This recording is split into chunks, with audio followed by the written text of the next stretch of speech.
नमस्कार, आप देख रहे हैं इंडिया टीवी। आपके साथ मैं हूं पंकज भार्गव। योगी आदित्यनाथ के एक फैसले से ओवैसी तमतमाए हुए हैं। हैदराबाद वाले भाईजान उत्तर प्रदेश के मुसलमानों को भड़काने में लगे हैं। योगी उत्तर प्रदेश के मदरसों का मेकओवर कर रहे हैं तो ओवैसी को उसमें अपना गेम ओवर लग रहा है। मुसलमान बच्चों की पढ़ाई लिखाई में ओवैसी अपनी कट्टरपंथी सोच घुसा रहे हैं, जबकि रियलिटी में हो यह रहा है कि यूपी के मुसलमान स्टूडेंट्स एबीवीपी ज्वाइन कर रहे हैं। दरअसल योगी ने यूपी का एम फैक्टर पूरी तरह चेंज कर दिया है, जिससे पहले के सारे समीकरण बिगड़ गए हैं। जिन लोगों को योगी अब भी मुसलमान विरोधी लगते हैं, वो लोग ये रिपोर्ट जरूर देखें।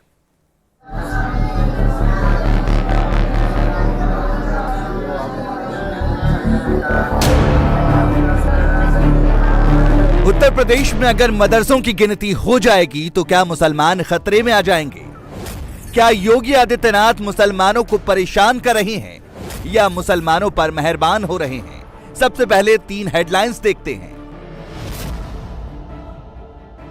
यूपी में सभी मदरसों का सर्वे होगा। मदरसों को ग्रांट देकर उनको मॉडर्न बनाया जाएगा।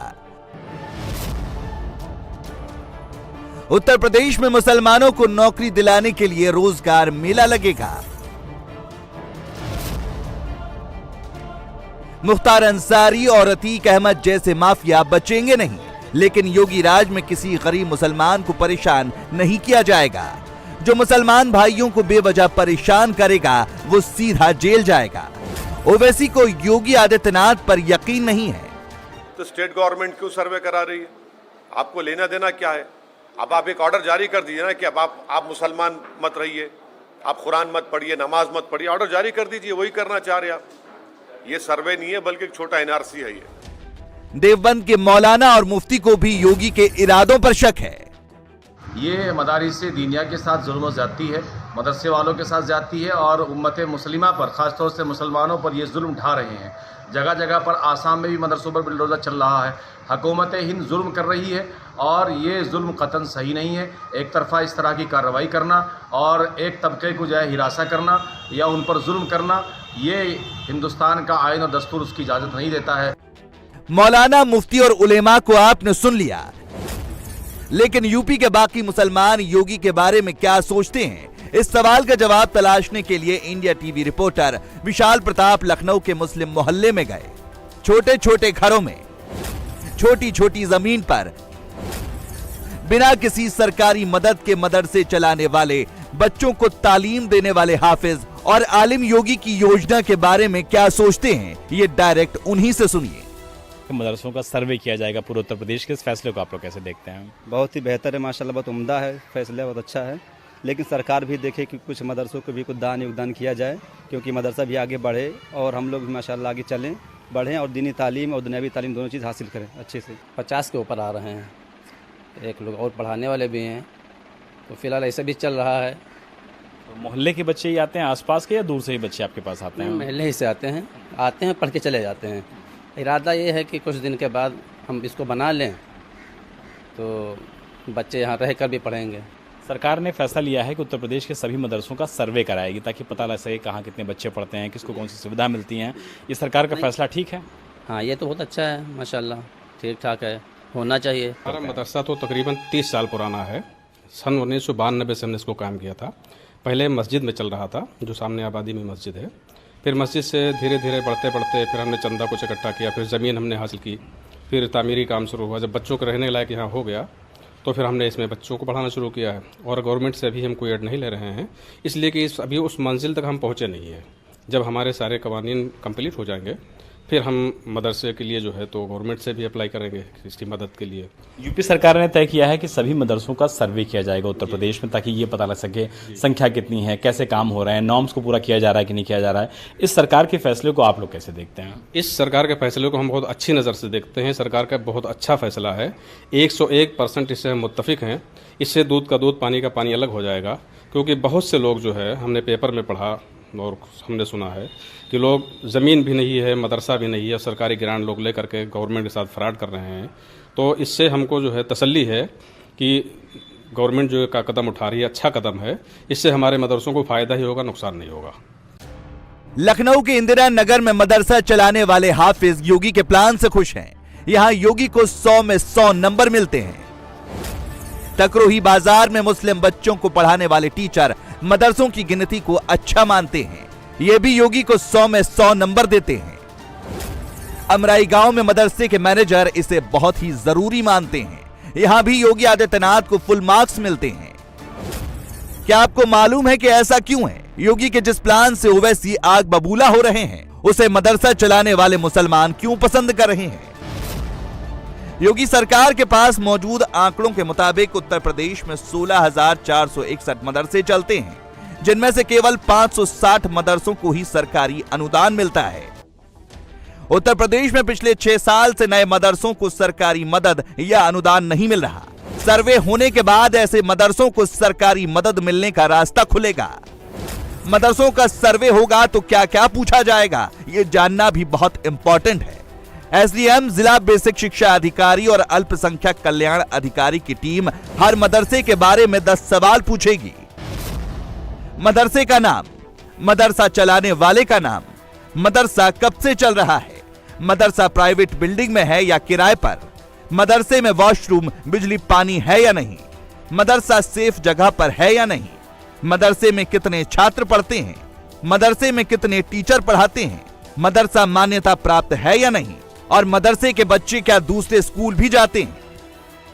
योगी आदित्यनाथ की सरकार ने मदरसों को लेकर जो ऑर्डर निकाला है, उसका मोटिव क्लियर है। योगी मदरसों के बारे में ज्यादा से ज्यादा जानकारी जुटाना चाहते हैं, जिससे मदरसों के बारे में सही पॉलिसी बनाई जा सके।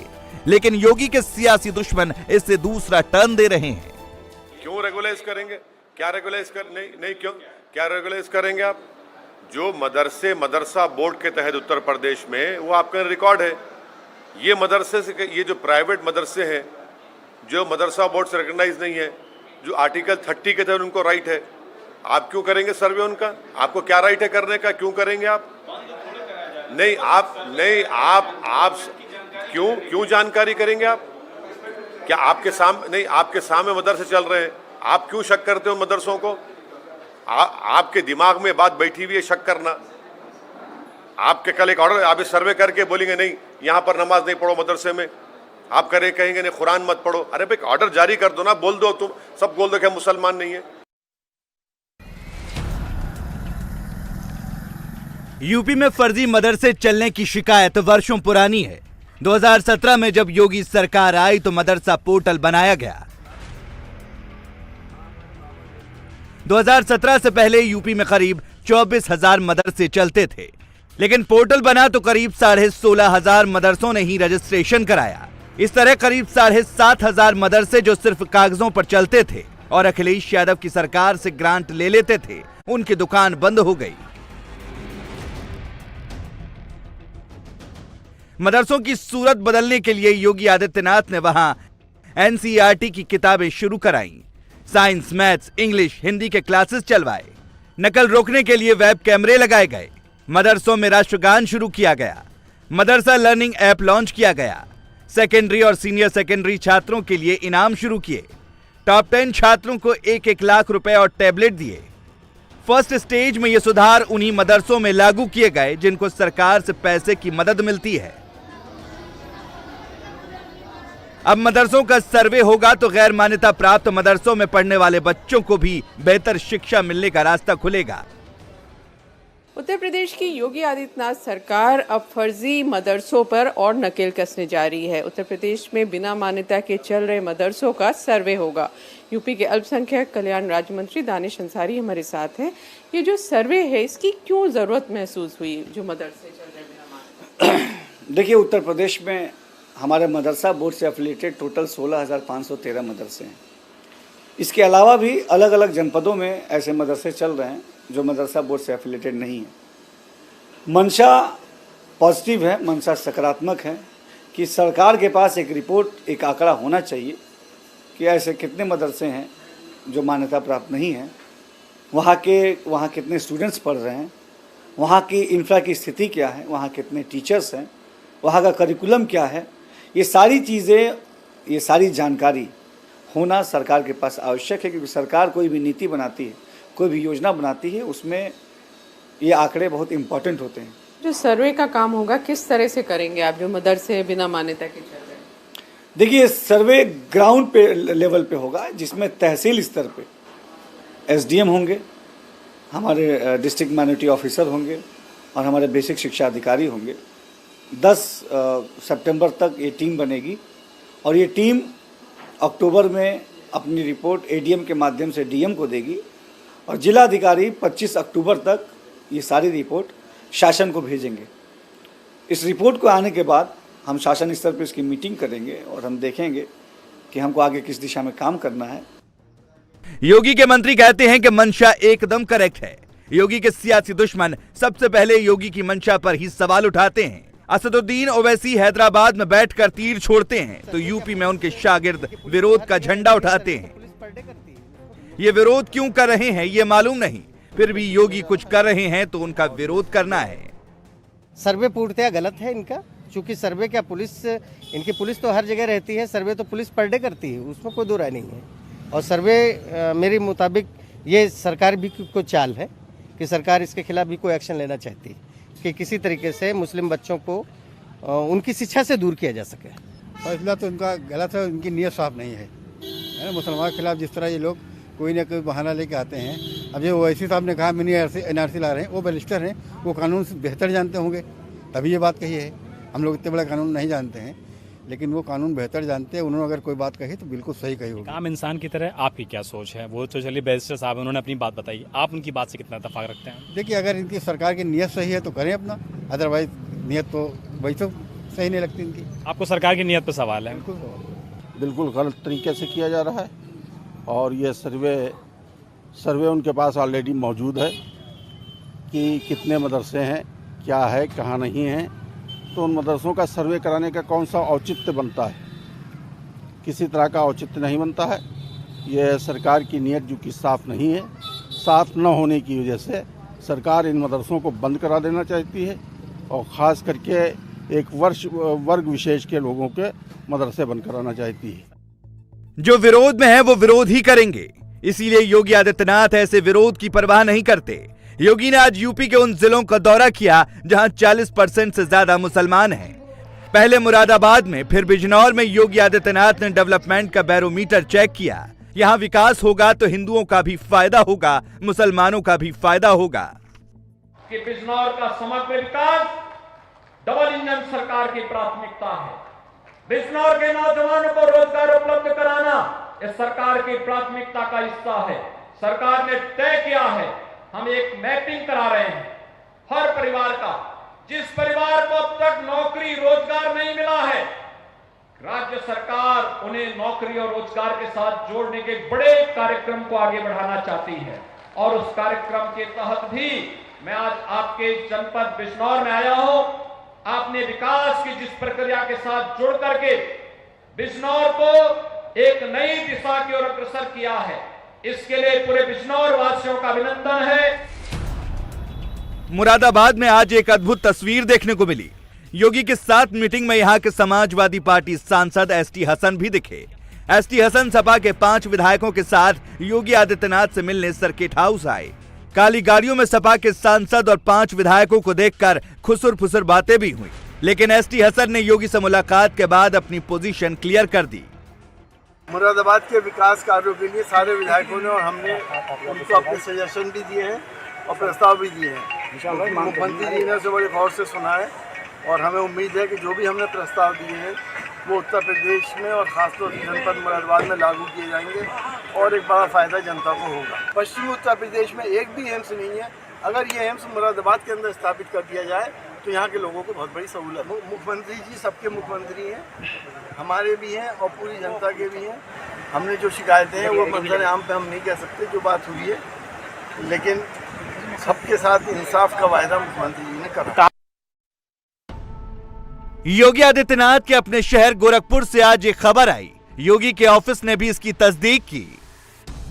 गोरखपुर नगर निगम में 70 की जगह अब 80 वार्ड होंगे।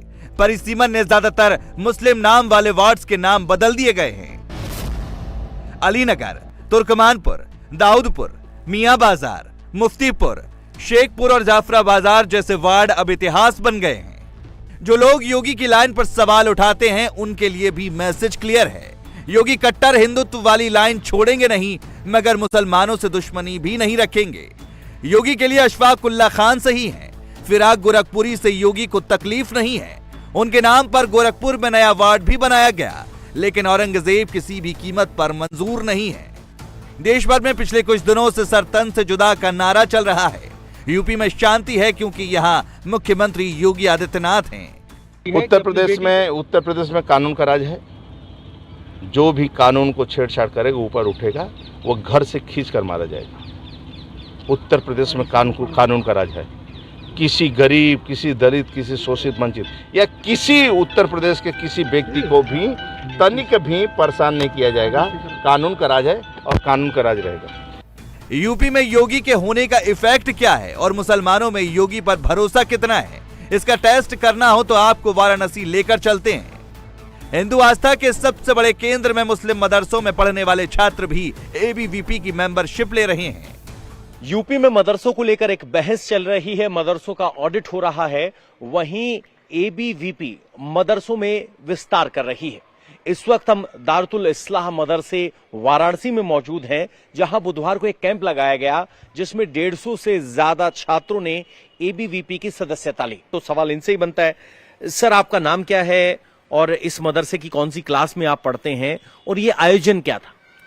सर मेरा नाम गुलाम मुस्तफ़ा उर्फ अमन खान है और मैं इस मदरसे में 12th क्लास का स्टूडेंट हूँ। एबीवीपी के बारे में बस इतना जानते हैं कि ये एक छात्र और छात्राओं के लिए, स्टूडेंट लोग के लिए एक संगठन है और इस संगठन का कार्य है देश के हित में कार्य करना, काम करना।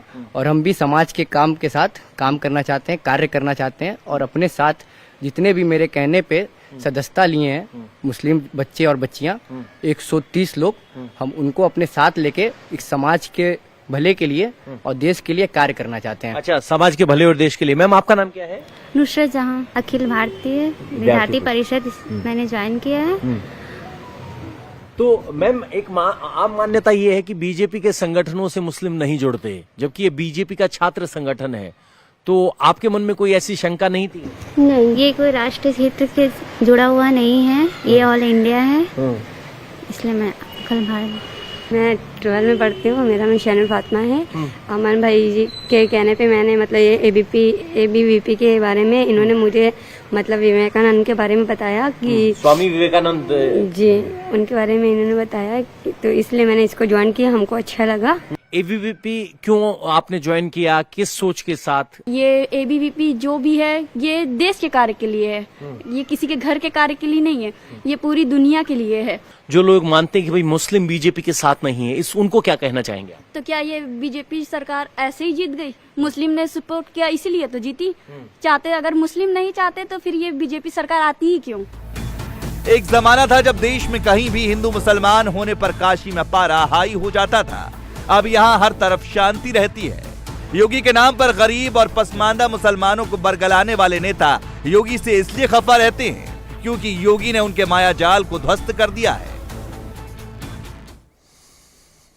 उधर सोनाली फोगाट मर्डर केस में आज बड़ा खुलासा हुआ है। आरोपी सुधीर सांगवान ने खुद कबूल किया है, उसी ने सोनाली का कत्ल किया। सुधीर ही सोनाली को ड्रग्स का उसने हेवी डोज दिया। सुधीर सांगवान ने बताया कि उसकी नजर सोनाली की 110 करोड़ की दौलत पर थी। गोवा पुलिस इसी एंगल से तफ्तीश कर रही है। अब तक उसे फार्म हाउस के लीज के पेपर मिल चुके हैं जिसे वो अपने नाम कराना चाहता था। बैंक अकाउंट का भी पता चला है, डिजिटल लॉकर भी मिला है। लेकिन सबसे ज्यादा नजर पुलिस की 3 रेड डायरी पर है जो सोनाली फोगाट के घर से मिली है। Lease paper, bank account, locker, हर जगह सुधीर का नाम सामने आ रहा है। सोनाली की जिंदगी में सुधीर का इतना ज्यादा दखल कैसे हो गया? क्या सुधीर सोनाली को ब्लैकमेल कर रहा था? सोनाली मर्डर की कॉकटेल, ब्लैकमेल और मनी ट्रेल की पूरी इनसाइड स्टोरी इस रिपोर्ट में देखिए।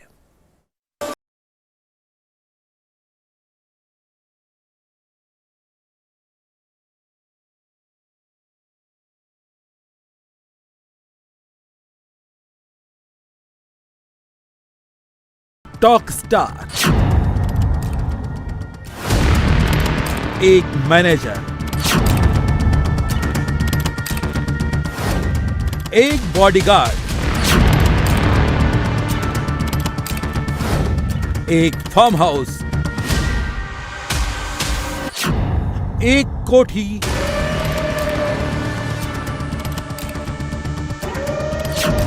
एक क्लब, 4 शहर, 110 करोड़ की दौलत।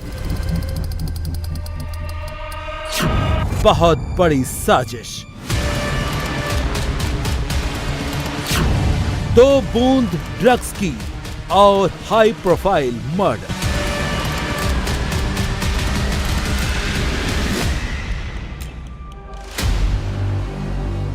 तेईस अगस्त की सुबह सोशल मीडिया से लेकर तमाम मीडिया प्लेटफॉर्म्स पर एक ही खबर फ्लैश हो रही थी। सोशल मीडिया स्टार और हरियाणा में बीजेपी की rising political star Sonali Phogat की हार्ट अटैक से मौत हो गई। लेकिन घर वाले हार्ट अटैक की बात से इनकार कर रहे थे, बड़ी साजिश का शक जता रहे थे और उनका शक सच साबित हुआ जब पोस्टमार्टम की रिपोर्ट आई। सोनाली फोगाट की नेचुरल मौत 2022 का सबसे सनसनीखेज मर्डर केस बन गया। हम लोग बोल रहे हैं भाई ये 3 लोग थे, सुधीर, सोनाली और वो सुखविंदर, और हमें 101% श्योर हाँ भाई ये नेचुरल डेथ नहीं है, ये हार्ट फेलियर नहीं है, ये मर्डर है। कभी कहता है 7 बजे प्रॉब्लम थी, उन बार बार बयान बदलने से शक तो मैं पहले था, उनको कोई प्रॉब्लम तो थी नहीं, बिल्कुल फिट थे वो, कोई प्रॉब्लम नहीं थी। मेरा दिल तो मान ही नहीं रहा था हार्ट फेल हुआ, हमें पता था भी कुछ न गड़बड़ हुई उनके साथ। लेकिन चौंकाने वाली बात तब सामने आई जब पता चला कि सोनाली को उनके साए की तरह साथ रहने वाला उनके पीए सुधीर सांगवान ने ही मारा है। सुधीर ने सोनाली के बॉडीगार्ड सुखविंदर के साथ मिलकर उन्हें जहरीला ड्रग्स दिया। गोवा के कार्लिस क्लब में ड्रिंक्स के साथ 2.5 ml मेथाम्फेटामाइन मिला दी और जबरन सोनाली को पिला दिया। ये सब कुछ सीसीटीवी में रिकॉर्ड हुआ और पीए सुधीर और बॉडीगार्ड सुखविंदर पकड़े गए। गोवा पुलिस इस हाई प्रोफाइल केस की लगातार मॉनिटरिंग कर रही है क्योंकि केस बहुत ही हाई प्रोफाइल है और सवाल अब गोवा पुलिस की इन्वेस्टिगेशन पर भी उठ रहे हैं क्योंकि गोवा पुलिस अभी तक कुछ भी नहीं कह रही। लेकिन आज गोवा पुलिस के सोर्सेज से एक कंफर्म खबर आई है। सुधीर सांगवान ने पुलिस कस्टडी में ये कन्फेस किया है कि उसने सोनाली को जानबूझकर ड्रग्स का ओवरडोज दिया और उसमें सुखविंदर की मदद ली और उसका मर्डर कर दिया। मर्डर का मोटिव सोनाली की 110 करोड़ की संपत्ति हथियाना थी जिसका प्लान वो कई महीनों से बना रहा था। सुखविंदर को भी संपत्ति का लालच दिया था। सोनाली पर वो उसकी कई प्रॉपर्टी अपने नाम करने का दबाव बना रहा था। ड्रग्स की लत लगाकर मोटिव में कामयाब होना चाहता था, लेकिन सोनाली को उसकी साजिश का पता चल गया। जब उसे ये लग गया कि सोनाली से उसे फूटी कौड़ी भी नहीं मिलेगी तो उसने गोवा ले जाकर उसका कत्ल कर दिया। यही वजह है कि अक्सर जब भी सोनाली फोगाट का मन किया करता था वो हरियाणा से मुंबई, गोवा या फिर किसी भी समुद्री इलाके में अपना समय बिताने आ जाया करते थे। लेकिन सोनाली फोगाट को क्या पता था कि यहीं समुंदर की इन्हीं लहरों के बीच उनका आखिरी समय भी आने वाला है। गोवा के जिस कर्लीज क्लब के अंदर सोनाली फोगाट की तबीयत बिगड़ी और गोवा में जो सोनाली फोगाट की मौत हुई उसकी जांच को लेकर एक बड़ा खुलासा हुआ है। गोवा पुलिस के सूत्रों से यह पता चला है कि सोनाली फोगाट की हत्या के मामले में गिरफ्तार मुख्य आरोपी सुधीर सांगवान ने अपना हर जुर्म कबूल कर लिया है। सुधीर सांगवान ने यह भी कबूल कर लिया है कि उसने जानबूझकर ड्रग्स की ये पूरी कहानी बनाई और ड्रग पैडलर को वो मिला। ड्रग पैडलर को मिलने के बाद उसने ड्रग खरीदा और ड्रग्स का ओवरडोज उसने सोनाली फोगाट को दिया। इसी ड्रग्स के ओवरडोज के चलते सोनाली फोगाट की कर्लीज क्लब के अंदर, जो कि नॉर्थ गोवा के अंजुना बीच के पास है, मौत हो गई थी। सवाल यह है कि क्या 110 करोड़ की प्रॉपर्टी की लालच में सोनाली की हत्या हुई? क्या सोनाली की सारी संपत्ति हड़प लेना चाहता था सुधीर सांगवान? क्या 40 करोड़ के फार्म हाउस की लीज पर सुधीर ने जबरन साइन कराए? क्या सोनाली के साथ सुधीर ने ज्वाइंट अकाउंट भी बनाया था? क्या सोनाली किसी दबाव में सुधीर सांगवान की बात मान रही थी? क्या सोनाली को किसी वीडियो से ब्लैकमेल कर रहा था सुधीर? क्या सुधीर सुखविंदर मोहरा हैं, असली कातिल कोई और है? क्या राजनीतिक प्रतिस्पर्धा में सोनाली फोगाट का मर्डर हुआ? क्या सोनाली के घर से मिली 3 लाल डायरी में छिपे हैं मर्डर के राज? लॉकर में ऐसा क्या है जिसका पासवर्ड गलत बता रहा है सुधीर? गोवा पुलिस से पूछताछ में सुधीर सांगवान कबूल कर चुका है कि उसने सोनाली को मारा है। उसके पीछे उसकी 110 करोड़ की दौलत है, जिसका पहला क्लू फार्म हाउस की 40 करोड़ की जमीन के लीज पेपर से मिला। सुधीर सांगवान ने सुखविंदर को अपना पार्टनर बनाया था और सुखविंदर को क्राइम पार्टनर बनाने के पीछे सुधीर सांगवान ने सुखविंदर को प्रॉपर्टी का लालच दिया था। अब तक की गोवा पुलिस की जांच के मुताबिक जो मर्डर की थियरी सामने निकल कर आ रही है वो सिर्फ और सिर्फ प्रॉपर्टी है, यानी सोनाली फोगाट की अकूत और करोड़ों रुपए की संपत्ति जो हरियाणा, उत्तर प्रदेश और दिल्ली के आसपास सोनाली फोगाट ने पिछले कुछ सालों में खरीदी थी। इसके अलावा सोनाली फोगाट के 4 बैंक अकाउंट के अंदर जो पैसे हैं, फिक्स्ड डिपॉजिट है, लिक्विड मनी है, गोल्ड है, उस पर भी सुधीर सांगवान की नजर थी। सुधीर ने ये तमाम जानकारी सुखविंदर से शेयर की थी और तब से सुखविंदर और सुधीर लगातार सोनाली फोगाट को स्लो पॉइजन यानी कि एमडी ड्रग्स दे रहे थे। इस एमडी ड्रग्स को सोनाली फोगाट को सिर्फ गोवा में नहीं बल्कि कुछ और शहरों में भी दिया गया था, जिसकी जानकारी भी गोवा पुलिस ने जुटाई है। गोवा पुलिस को यह भी पता चला है कि सोनाली फोगाट को ये ड्रग्स विदेश में भी दिया गया था, जिसकी जानकारी भी गोवा पुलिस ने अपने इन्वेस्टिगेशन में जुटाई है। गोवा पुलिस की 2 टीम फिलहाल हरियाणा में है और लगातार छापेमारी कर सोनाली फोगाट के हत्या से जुड़े हर राज को बाहर लाने की लगातार कोशिश कर रही है। जिसे 17 जून को सुधीर सांगवान ने तैयार कराया था, अब से सिर्फ 2.5 महीने पहले 20 साल की लीज पर इस फार्म हाउस को अपने नाम कराने का प्लान और मात्र 60,000 रुपए सालाना किराया देने का एग्रीमेंट करवाया था। सोनाली से इस पर साइन भी करा लिया, लेकिन मामला तब रुक गया जब तहसीलदार के पास सोनाली फाइनल डॉक्यूमेंटेशन के लिए नहीं पहुंची। एक बार नहीं, 3 बार टोकन लिया गया, लेकिन सोनाली नहीं पहुंची। क्या सोनाली जानबूझकर तहसीलदार ऑफिस नहीं जा रही थी? क्या सोनाली ने फाइनल डॉक्यूमेंटेशन के लिए मना कर दिया था और इसीलिए सुधीर ने उसे मार दिया? कल हम कोर्ट से जमीन के कागज लेके आए थे, जो कि उसने मतलब कि सोनाली जी की 6 एकड़ की डीड अपने नाम करवा रखी थी। उसका सिर्फ टोकन भी कट चुके थे, सिर्फ फोटो और साइन होने बाकी थी सोनाली जी की। और ये जब आप कोर्ट से डॉक्यूमेंट लेके आए उसमें ये खुलासा हुआ इस बात का? जी, उसमें कोर्ट से खुलासा हुआ, वकील से हम वो कागज लेके आए थे। और ये जमीन कौन सी थी? फार्म हाउस वाली? फार्म हाउस वाली जमीन थी। तो कितने साल की लीज पे थी? वो 20 साल की लीज पे ले रहा था। और कितने रुपए में? सालाना 60,000 रुपए। यही नहीं, आज गोवा पुलिस हिसार के कई बैंकों में पहुंची, जिसमें बंधन बैंक, SBI, ICICI और एक्सिस बैंक शामिल हैं, जिसमें सोनाली और सुधीर सांगवान के अकाउंट बताए जा रहे हैं। सूत्रों से पता चला है कि सोनाली के अकाउंट से काफी ट्रांजैक्शन किया गया है, जिसकी डिटेल्स निकाली जा रही है। आज गोवा पुलिस की टीम बंधक बैंक में भी गई। पुलिस के सूत्रों के मुताबिक इस बैंक में सुधीर सांगवान का अकाउंट है। उसके अकाउंट की डिटेल्स भी पुलिस ने बैंक से मांगी है। गोवा पुलिस के सूत्रों की माने तो इन 4 दिनों की इन्वेस्टिगेशन में काफी कुछ सबूत हाथ लगे हैं, उनको एनालाइज किया जा रहा है। गोवा पुलिस ये भी पता लगा रही है कि क्या किसी बैंक में दोनों का ज्वाइंट अकाउंट भी है, क्योंकि पुलिस को एक लॉकर का भी पता चला है, जिसका पासवर्ड सुधीर के पास बताया गया था। और जब पुलिस ने वीडियो कॉल करके सुधीर से पासवर्ड पूछा तो पासवर्ड गलत निकले, जिसके बाद पुलिस ने लॉकर सील कर दिया है। सर, अभी तक आपने क्या क्या जांच किया है? यहाँ पे जांच चालू है। हिसार में क्या क्या जांच किया है? अभी तक चालू है। हम लोग एविडेंस कलेक्ट कर रहे हैं, इन्फॉर्मेशन कलेक्ट कर रहे हैं, गवाहों के स्टेटमेंट भी ले रहे हैं। कितने बैंकों में गए थे आप? बैंकों में हम लोग गए, जैसा जैसा हमारे इन्वेस्टिगेशन में इन्फॉर्मेशन आता है वैसे वैसे हम इन्वेस्टिगेशन कर रहे हैं। ठीक है, कब जाएंगे? जब टाइम आएगा तब जाएंगे। ठीक है, तो आज यहीं रहेंगे आप? अभी तो काम यहाँ पे। तो अलमारी वगैरह भी सील की गई है सर? यहाँ कोई अलमारी सील नहीं करी है। सवाल यह है कि ऐसा क्या है लॉकर में जिसे सुधीर खुलवाना नहीं चाहता? Locker, bank account, lease paper, हर जगह सोनाली के साथ सुधीर का नाम है। क्या ये इत्तेफाक है या ऐसा क्या हो गया कि सोनाली सुधीर की हर बात मान रही थी? क्या सोनाली को ब्लैकमेल कर रहा था सुधीर? कोई मूवी वीडियो वगैरह कुछ बना कर रखी हुई थी जिससे वो ब्लैकमेल कर रहा था, कुछ ऐसा शंका है क्या? मे भी हो सकता है।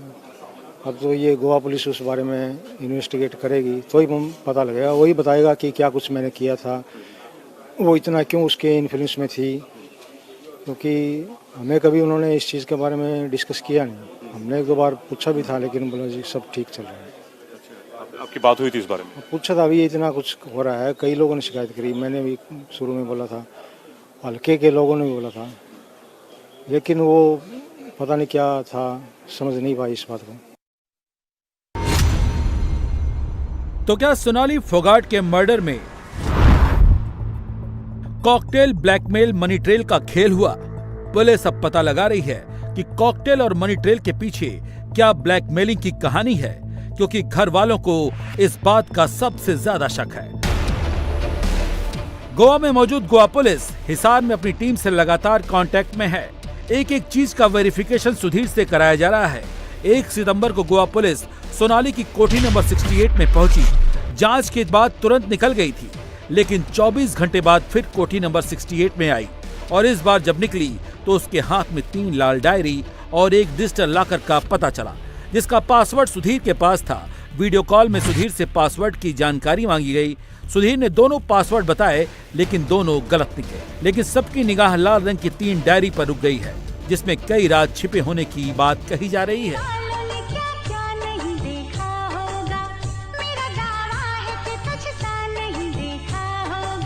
एक तो लॉकर है इलेक्ट्रॉनिक्स फिक्स लॉकर, उसको सील किया है, और 3 डायरियां हैं जो साथ में लेके गए। क्या तफ्तीश हुई आज?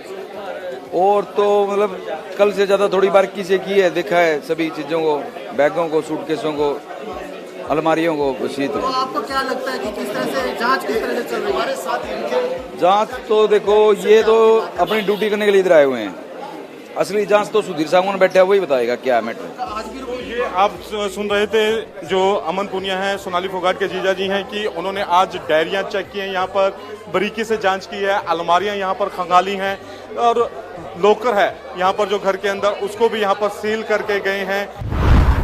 सबसे पहले तो सोनाली और सुधीर के बीच पैसों की लेन देन का लेखा जोखा इन डायरियों में दर्ज बताया जा रहा है। साथ ही इस बात का भी उल्लेख है कि हरियाणा और दूसरे राज्यों में सोनाली ने कहां-कहां और कितना इन्वेस्टमेंट कर रखा है, इसकी जानकारी इस डायरी में है।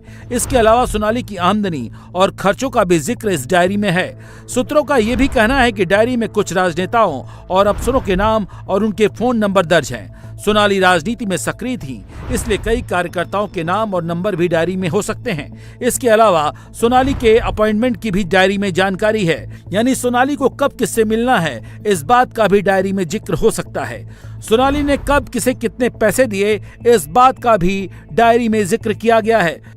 ये सुधीर सांगवान का कमरा देख सकते हैं। अभी भी यहाँ पर कुछ पेपर जो है वो पड़े हुए हैं। अगर सुधीर सांगवान का मैं आपको कमरा दिखाऊं तो आप तस्वीरें देख सकते हैं कि अभी भी यहाँ पर कुछ पेपर अभी भी पड़े हुए हैं। जिस तरह से परिवार जो है वो पेपर्स की बात कर रहा है, ये सुधीर सांगवान का कमरा है, उसके कपड़े पड़े हुए हैं, डायरी पड़ी हुई है यहाँ पर। ये सुधीर सांगवान का कमरा था और यहाँ पर अभी भी पेपर जो है वो पड़े हुए हैं और यहीं पर सुधीर सांगवान, ये आप देख सकते हैं बिल्कुल छोटा सा कमरा जो था सुधीर सांगवान को परिवार की तरफ से दिया गया था।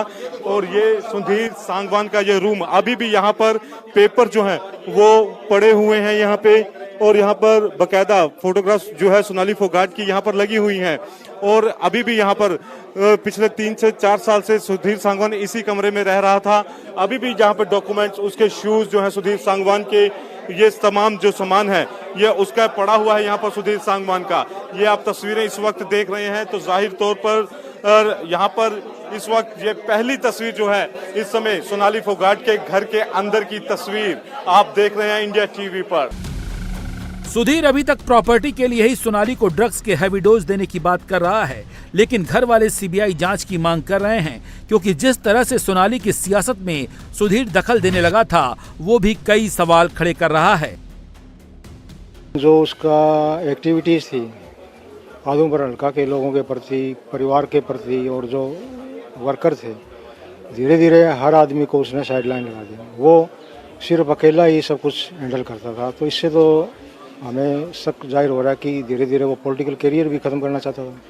तो क्या आदमपुर चुनाव के दौरान भी कुछ ऐसा देखने को मिला आपको? हाँ, आदमपुर चुनाव में लास्ट के जो 3-4 दिन थे उसमें सारा इलेक्शन उसने हैक कर लिया था। जितने भी प्रोग्राम बने थे हमारे इलेक्शन इंचार्ज ने बनाए थे, वो सारे प्रोग्राम में कभी लेट पहुंचना, कभी पहुंचना ही नहीं, तो ऐसी गतिविधियां थी जिसकी वजह से मार्जिन हमारा 29,000 के आसपास होगा। हमें शुरू में स्टार्टिंग में जो इलेक्शन था उससे ये लग रहा था कि हम इलेक्शन अच्छी फाइट देंगे, फाइट नहीं देंगे तो जीतेंगे, लेकिन लास्ट में जो उसकी एक्टिविटीज़ थी, प्रोग्राम को मिसगाइड करना, जहाँ जाना चाहिए था वहाँ मत जाने देना और ऐसा कुछ, तो इससे तो ये शो रहा कि वो इलेक्शन के अंदर भी उसने कुछ गड़बड़ी की हो। अभी जो गोवा पुलिस की कार्रवाई है वो ढुलमुल रवैया लग रहा है, जितना डीपली इन्वेस्टिगेट होना चाहिए था उस लिहाज से कार्रवाई नहीं हुई। तो परिवार और जो सभी उनके जानने वाले चाहने वाले लोग हैं वो चाह रहे हैं कि सीबीआई इंक्वायरी हो। सीबीआई इंक्वायरी होते ही पता लगेगा कि इस हत्या के पीछे कोई षड्यंत्र था या पॉलिटिकली कुछ था या क्या था, क्योंकि गोवा पुलिस इस गहराई से जांच नहीं कर रही। इस मर्डर केस का main centre point Sudhir Sangwan है। गोवा पुलिस से पूछताछ में वो जो बातें बता रहा है, पुलिस उसे वेरीफाई कर रही है। इंडिया टीवी हर वक्त हर जगह डाउनलोड करने के लिए सर्च करें India TV news Google play store या ऐप स्टोर पर।